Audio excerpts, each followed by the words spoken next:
Good evening and welcome. Tonight we are going to continue our read through of this book, History of the World, map by map. A lot of you guys love these videos and I love making them because if this is your first time watching one of these videos, I go into this book blind. Anytime you see me read through a book or flip through a book on my channel, I've already read it. I've already screened it to make sure it's okay. But I've not read anything in this book. So we're going to explore it together. And let's look at the maps we're going to see today. We're only going to look at 3 today. I did, glance over to see what I want to read, but I did not read any of it. So the first map we're going to look at is the spread of Buddhism. We have this cool map here of the Indian subcontinent, Southeast Asia, and China. So let's find the first box. It's right down here. It says Buddhism in Sri Lanka from the 3rd century BCE. Traditional accounts date the arrival of Buddhism on the island now known as Sri Lanka to circa 236 BCE. It is said that the faith was brought to Sri Lanka by Mahinda, son of Ashoka, and that the emperor's daughter, Sanghamitra, also moved there to teach the local women. Several monasteries were founded during the reign of King Devanampiya Tissa, circa 307 to 267 BC, or those years. We talked about Ashoka, I think, in the last video, about how he converted and spread Buddhism all throughout India. So now we have Buddhism in Sri Lanka, and it looks like these must be temples. Let me see what it says up there. Major Buddhist temple / monastery, it says. That's what this symbol means. Very, very interesting. I think the next box is going to tell us what these arrows mean, I think. Let's find out. It's up here. It says Buddhism in Kashmir from the 3rd century BCE. Buddhism had arrived in Kashmir by the time of India's Mauryan Empire in 321 BCE. Kashmir became a center for the faith under Mauryan Emperor Ashoka. The area was well connected with the rest of the empire, and from there Buddhism spread outward, finding roots to Central Asia, Tibet, and China. It says this box is red, so I assume that's this area, and spreading all around over here, of course down to Sri Lanka. Well, you can't even see where I'm pointing, I'm so sorry. Alright, so here's the area. I apologize. I think this is the area they're talking about, and then the red arrow pointing all around. Up there, around here, all over the place. I think the orange arrows might be next. Doesn't tell us what the orange arrows mean. Maybe it's up here. Let's check the box up here.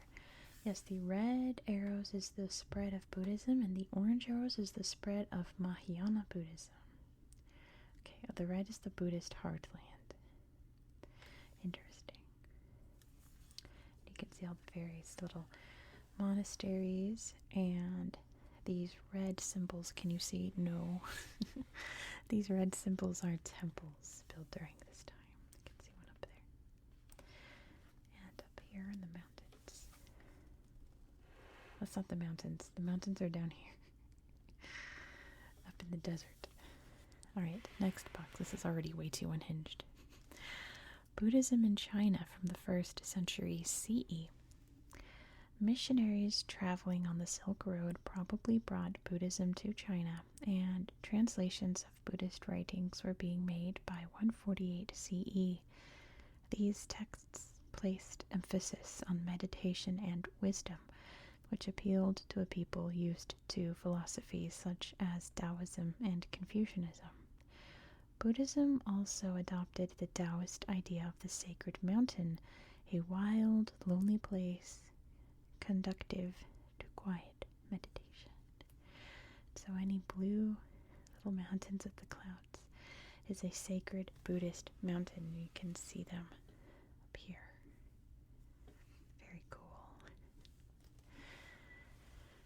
The last box here is about Buddhism in Pagan from the 3rd century CE. You can see, okay.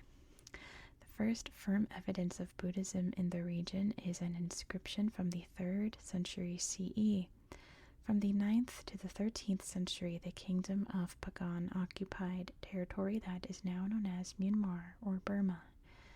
It was during this period that the country became a major center of Theravada Buddhism, and the Pagan dynasty supported the building of thousands of temples. The Valley of Pagan is an absolutely beautiful place. I haven't been, I can't say from first-hand experience, but from what I've seen, it's absolutely gorgeous. Just forest with all these huge stupas and temples poking out from the treetops. It's amazing. Alright, let's see all of these little areas. Let's start over in China. That's easiest right now. It says up here in Chengdu, in 713 to 803 CE, the Lashan giant Buddha at 233 feet in height is built near the city of Chengdu. Wow, I didn't realize it was that old. Wow, very interesting. I thought that was more in like the 1400s that was built. That's cool. Up here in the Korean Peninsula, it says 372 CE, Buddhism is established in Korea when a missionary sent by the Chinese Emperor Fujian arrives in the country. You can see some monasteries there.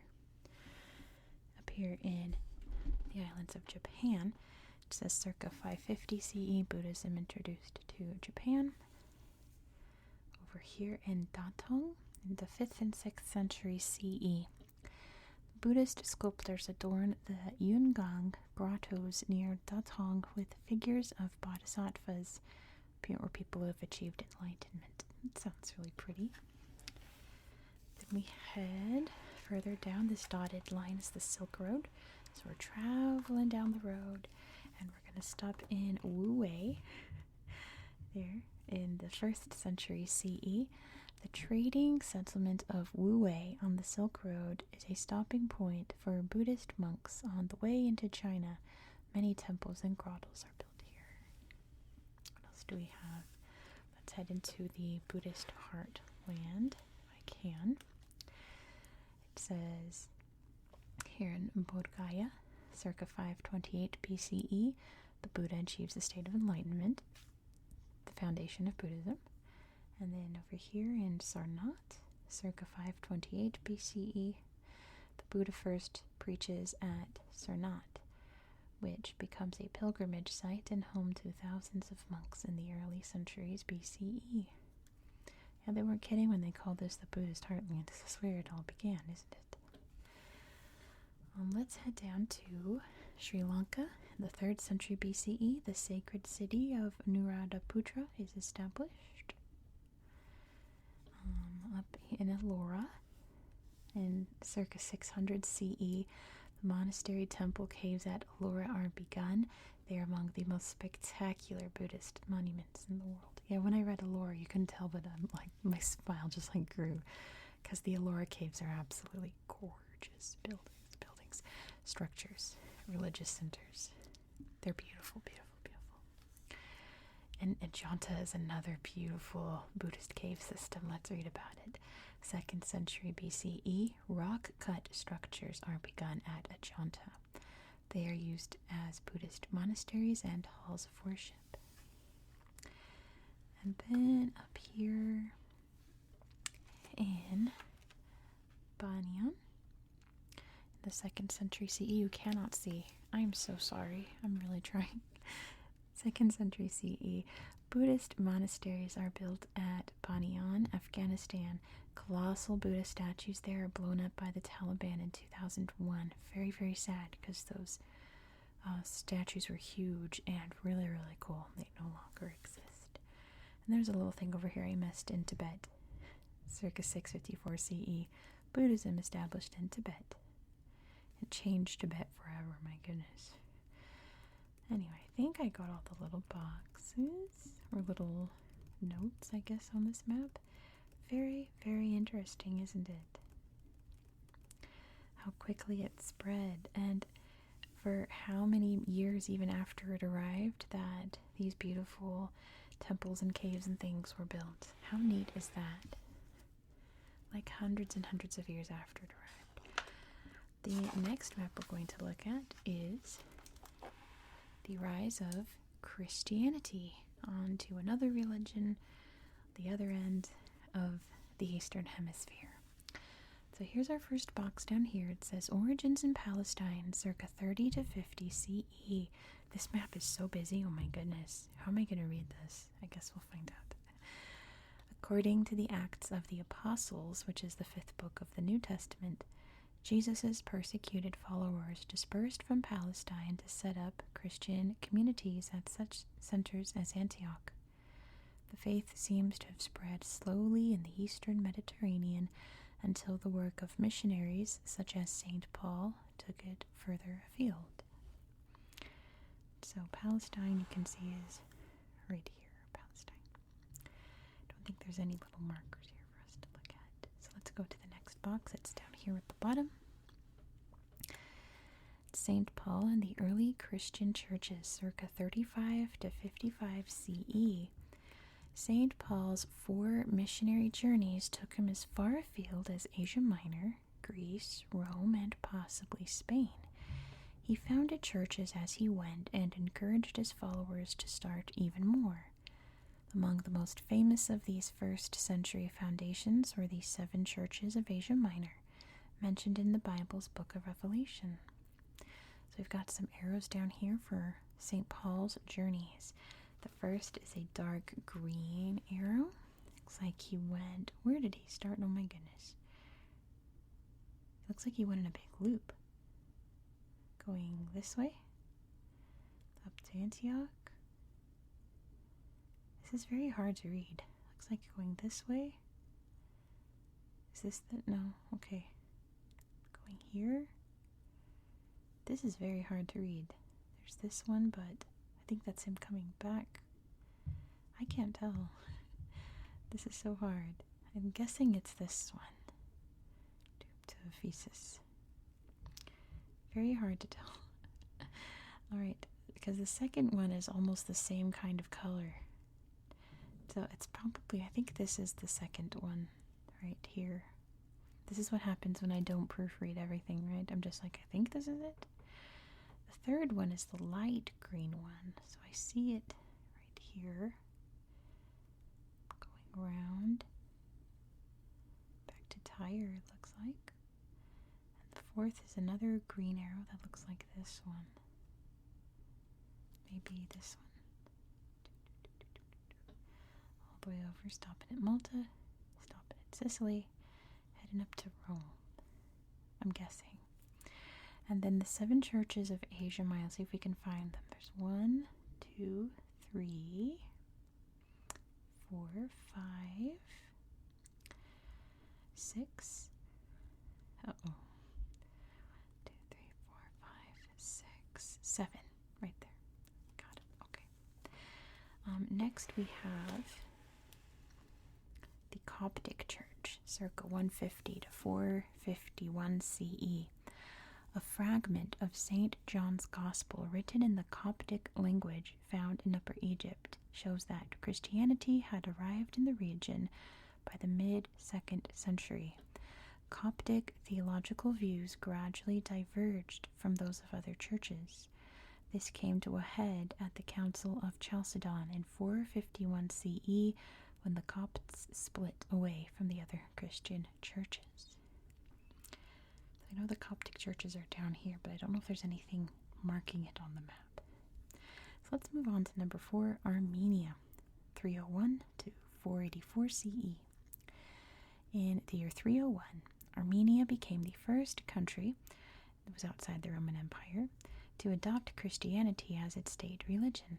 In 428 CE, the Sassanid Persians took over eastern Armenia and tried to impose Zoroastrianism, which provoked rebellion.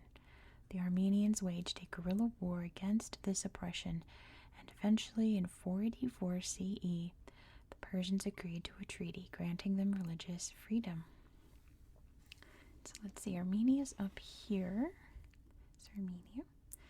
See the Sasanian empires on the outskirts here. Let's see, what does the green mean? Where's my key? Christian areas outside the Roman Empire. So all this area here, and little pockets right here, right here.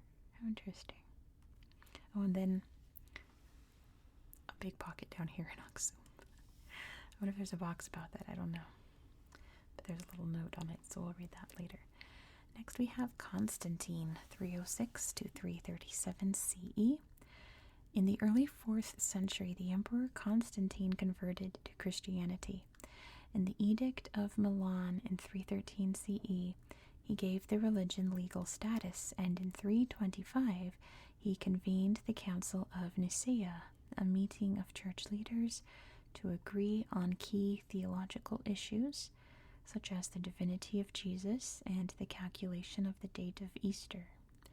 This and later councils united the Roman Empire's churches, but also led to schisms that formed branches such as the Oriental Orthodox Church.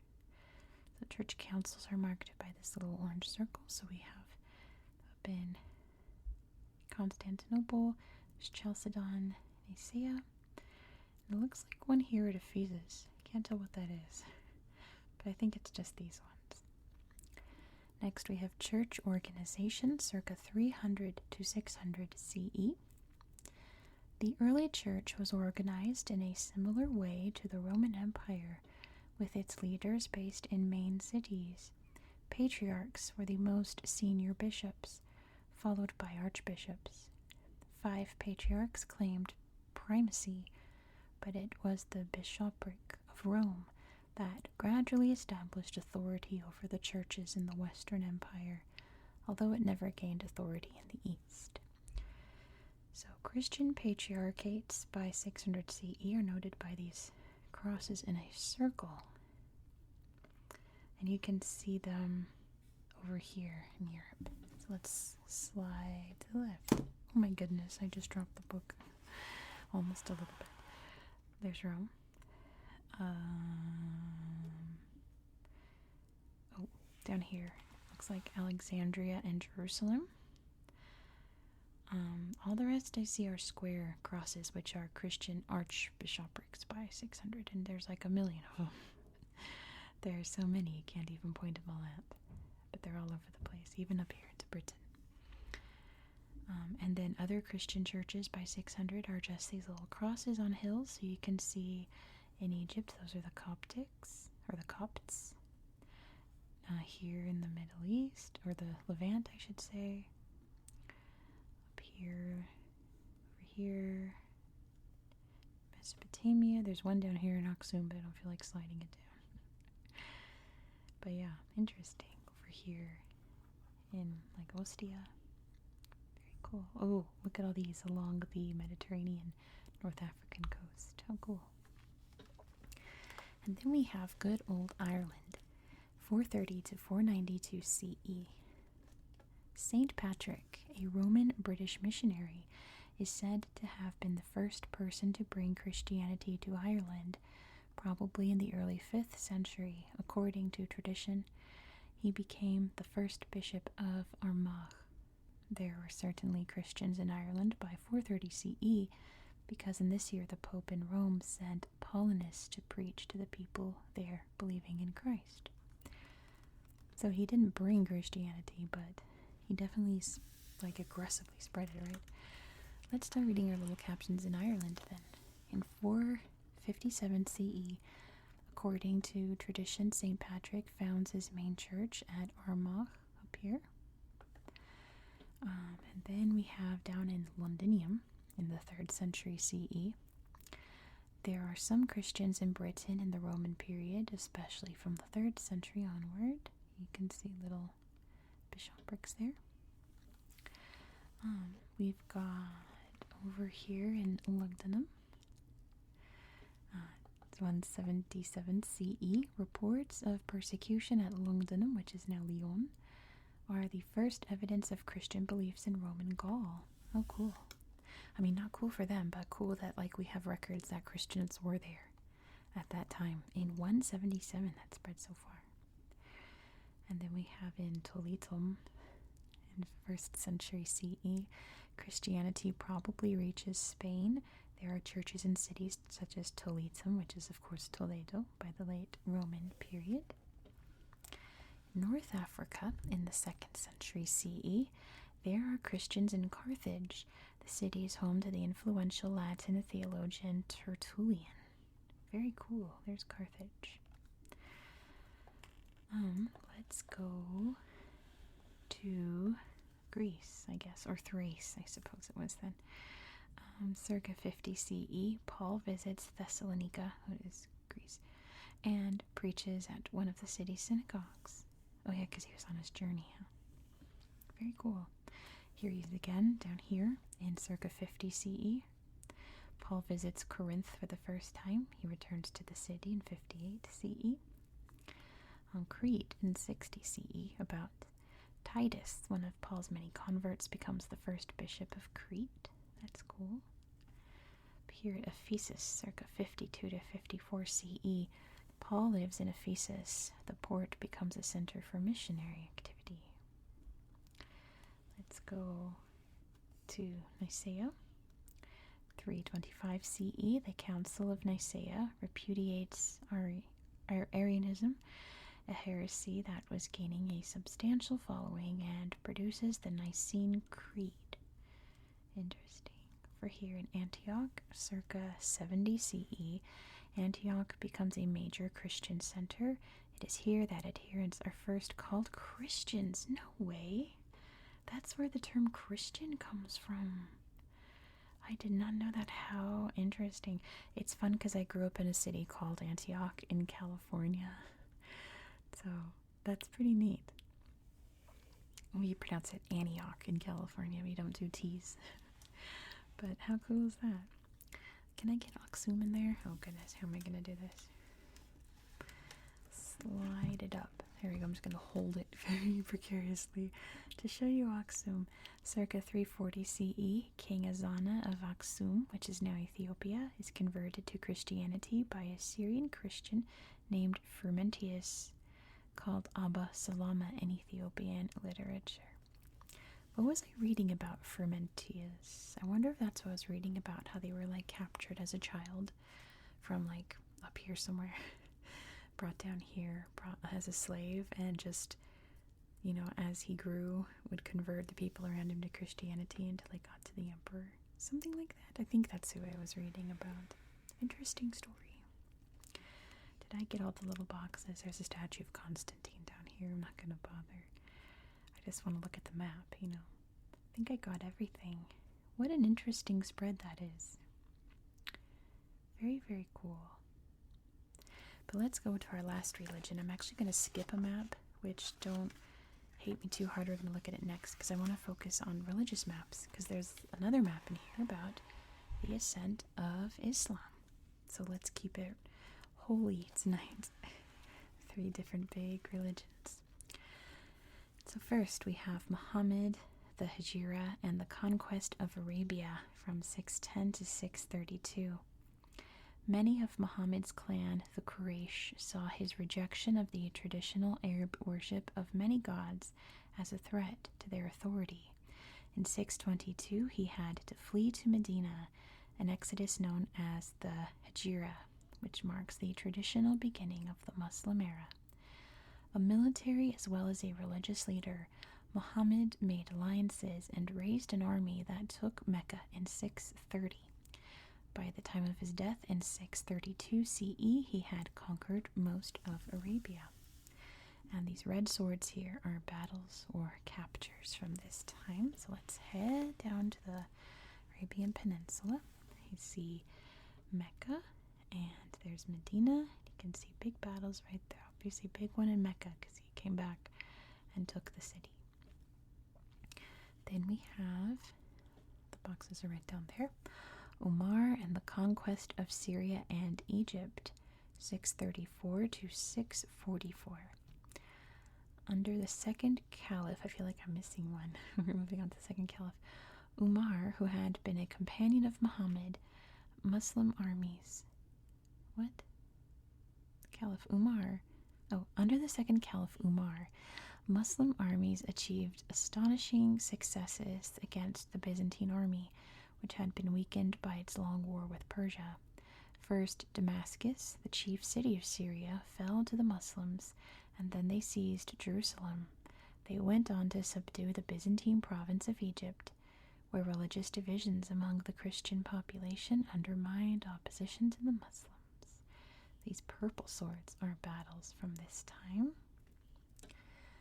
Let's see. So, let me check the key. See what this pink area means. But, Byzantine Empire is the pink, and the blue is the Sasanian Empire, and the green is the spread of Islam. So the dark green is by 632 when Muhammad died, and the next dark green is by 656, so in the time that we're in now, spreading up to the Levant, to Syria, and then into Egypt. It also looks like all the way over here, the rest of the peninsula, and heading into the rest of northern Africa. And we've got battles all over here, battles all up the Levant here. Next we have the conquest of Persia and Khorasan from 636 to 656. The Sasanian rulers of Persia had almost captured the Byzantine capital of Constantinople by 626, but the effort exhausted their resources. After a Muslim army defeated them in Mesopotamia in 636, the Persians lost their western provinces. The Persian Shah Yazdegerd III became a fugitive, and his domains were absorbed into the growing Islamic Empire. Within 5 years, much of Khorasan in Central Asia had been added to the empire too. So here the yellow swords are battles or captures. We can see there's one right here in Qadisiyah. Here is Isfahan and Nehevent, and into Khorasan up here. Then we have the late Umayyad conquests from 670 to 750. I think you can see it. The Muslims' expansion west of Egypt was slow until they built a base at Kairan, which is in modern Tunisia, in 670. From this stronghold, they captured the remainder of the Byzantine Empire in North Africa, taking its capital Carthage in 698. In 711, an Arab Berber army crossed into the Christian Visigothic kingdom of Spain, and within 20 years had conquered almost all of it. In Central Asia, Muslim armies won Transoxiana. In 750, the Umayyads were overthrown by the Abbasid dynasty, who took control of the caliphate. So we have now conquered the rest of this area here. But, like it talks in here, we also conquered the rest of North Africa, and then up into the Iberian Peninsula here. And the blue swords are all the various battles. Looks like they got up to Poitiers, all down here. And looks like what do the stars mean? New city founded by Muslims. Oh, cool. So we have, I guess, Sus, Kairan. What does that say? Mahdia? Very cool. What do these arrows mean? What's happening here? Black arrows, Muslim raid with date. Oh, I see. This is 654 on Crete. 654 on Rhodes. There's a battle. 670, 674, and 717 to Constantinople. And then 717. They got them from both ends. Yikes. Alright, let's read all the little captions. Let's see what happened in Poitiers. 732, the Frankish army under Charles Martel halts the Arab advance. That's what that is. It was Charles Martel. You can see 732, invasion there. Down here at Gibraltar, 711, Berber General Tariq leads troops into Spain and conquers the Visigothic kingdom. In 698, the Muslim armies capture Carthage. Looks like they went on little raids here too. In 642. Amir ibn al-As captures Alexandria, the last Byzantine stronghold in Egypt. Before we head down to the Arabian Peninsula, let's head up here. We're kind of going backwards in history. There's another raid from Sogdiana, Samarkand, up to the Talas River. 751. The Abbasid Caliphate, succeeding the Umayyads, defeats the Tang Chinese at the Talas River, consolidating their hold on Transoxiana for the next 400 years. Had no idea that the Abbasids and the Tang Chinese fought. Wow, that's how far they had spread. They had reached into the Tang Dynasty area. How wild. I did not know that. Man. Let's see. Let's head down to Nehevend. In 642, that's where Yazdegerd III is defeated at Nehevend, leading to the rapid Muslim conquest of the rest of Persia. I'm guessing these are forts. Let's see, Muslim fortress. All up here, protecting their newly acquired territories, and then down here as well, in Tunisia. Alright, let's head to the Levant and then down the peninsula. 636. At Yarmouk, Khalid ibn al-Walid destroys the main Byzantine field army, leaving the rest of Syria and Palestine open to Muslim conquest. Right there. Up here, and oh my gosh, there's like a tiny little gnat in my face. Where did you come from? I don't want to swallow it. 636. Muslim victory against the Persians leads to the conquest of Mesopotamia here at Qadisiyah. Looks like up here there's some more new cities there, right? That's cool. 661. Ali is assassinated while at prayer, leading to a schism between Sunni and Shia Muslims. Muawiyah becomes the first Umayyad Caliph, ruling from Damascus. Here. I knew Ali was assassinated, obviously, but I didn't know he was assassinated while he was praying. That's pretty low. No wonder there was a schism.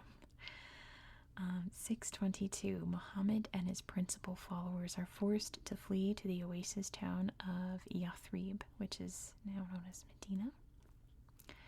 In 630, Muhammad conquers Mecca. But in 610, Muhammad receives revelations from the Archangel Gabriel in a cave in the hills outside Mecca. We literally just went completely backwards. Looks like I missed this one. This is in 624.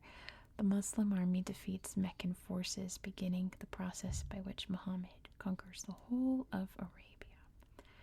Yeah, we really just regressed in history all the way back to Muhammad receiving revelations from Gabriel. That's fun. Of course, if I had read this beforehand, I would have started here and gone out, but it is what it is. I should have known better, saving the peninsula for last. Anyway, I'm going to cap it there because I feel like that's a nice little theme for tonight. You know, usually these videos go for a bit longer, but next it looks like we'll be reading about the Byzantine Empire and the Age of the Caliphs. So, I guess empire times. I'm not sure how to describe it, but I'll figure out something. Thank you so much for watching. I do hope that you enjoyed this video. They're always a little bit crazy, but again, that's because I haven't rehearsed or read any of this, so that is why. I think I have another one scheduled for, I should have one in a couple weeks, so we will continue the read-through of the book very soon, so be sure to subscribe so you won't miss out. I hope that you found this video relaxing and educational. I'm watching this little gnat fly around toward my light. How did he get in here? I don't know. They're tiny bugs, you know, they'll find a way. Anyway, I'm gonna go figure out what to do about that. And I hope you have a very good night. Good night. Good night.